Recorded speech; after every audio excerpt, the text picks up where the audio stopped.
What's going on, guys? Welcome back to WWE Network and Show, where I, Graham G.S. Matthews, break down all the original content you watch on the WWE Network and on Peacock. And today we're talking the December 16th, 2023 edition of the SmackDown LowDown. Megan Morant and Matt Camp in the studio breaking down a very good SmackDown from last night. I already talked about it in my SmackDown audio review from earlier. Check it out if you haven't already.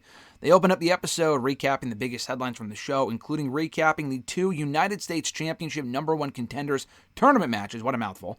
With Carmelo Hayes beating Grayson Waller and Kevin Owens beating Austin Theory. We hear from Carmelo Hayes backstage with Caleb Braxton, his first appearance, I believe, here on the SmackDown LowDown. I know he's wrestled on Raw before against Finn Balor earlier this year. I don't know if he's appeared on SmackDown prior to now, and if he did, it was like in the crowd. So this is obviously his SmackDown LowDown debut. He says that he's wrestled Grayson Waller before time and time again, but he feels with this win he sent the message, and he's now one step closer to getting that title shot. And he says as far as facing Owens next week, he will not walk on eggshells as many other people do, around Kevin Owens, with Kevin Owens knocking people out. He can't knock me out. I'm not going to back down from anyone. And he also explains what being little broed means, because he said to Kevin Owens on SmackDown backstage, don't think you can go in next week and little bro me, like Cena may have done to you 10 years ago, and like you've done with other people, like with Theory and Waller, embarrassing them. You're not going to do that to me. So back in the studio, they preview Owens and Hayes in the semifinal match next week as part of the U.S. title tournament. Matt Camp references what Kevin Owens referenced on SmackDown, and that John Cena and Owens were in a similar spot almost 10 years ago when Owens arrived on SmackDown, or rather on Raw at that point. It was the same thing back in 2015. But he wanted the shot, and he took it right to John Cena. Now, Owens is not John Cena. He also said the same thing, but it's a very similar situation, and Hayes wants to prove himself by beating Owens next week. They recap the Charlotte Flair injury from last week's show, where she will be out announcing. They announced that she will be out for 9 months, up to 9 months, which sucks. That injury, being there, seeing it in person, looked so fucking ugly, so that doesn't surprise me.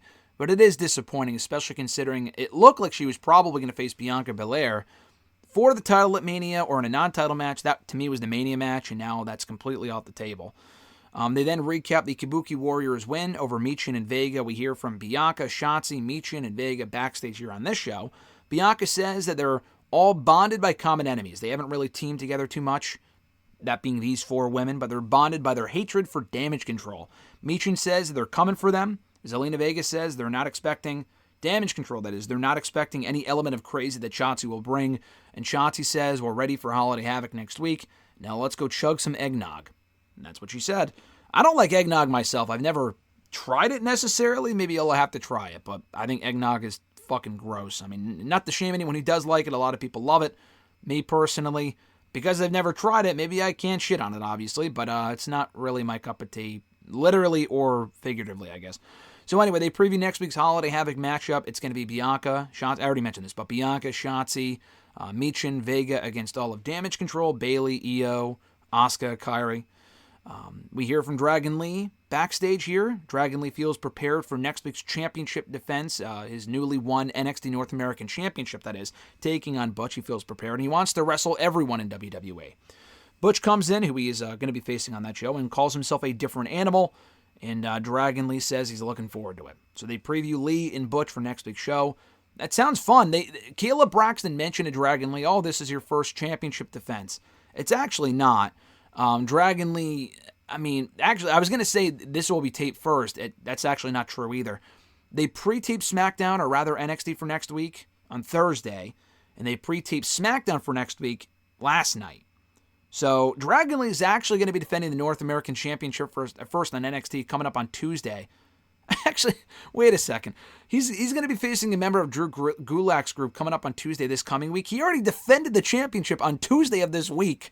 So by the time next week's match airs, he will have already defended the championship twice in NXT. But I guess Kayla doesn't watch NXT anymore. She doesn't give a shit, so she doesn't really reference that. But he did face Tyler Bate for the belt on Tuesday's NXT just a few days ago. That was not even technically, it was his first title defense. I guess his first title defense on SmackDown is what she meant, whatever. So to close out the show, they replay the opening segment with Orton and the Bloodline. They recap the closing segment with AJ coming back, aligning with Orton and Knight until attacking LA Knight against the Bloodline. Matt Camp actually references that Styles probably attacked Knight, and I assume this is the explanation they're going to give in storyline next week or the week after, that AJ went after Knight and not Orton, even though he and Orton have had bad blood in years past. With Knight specifically, Knight was actually the one who stepped up in AJ's absence. AJ got hurt. He couldn't team with Cena at Fastlane. He couldn't get that championship opportunity at Crown Jewel. LA Knight got over and became a main event star because AJ got hurt in storyline. He wasn't actually hurt. So he probably blames LA Knight for that.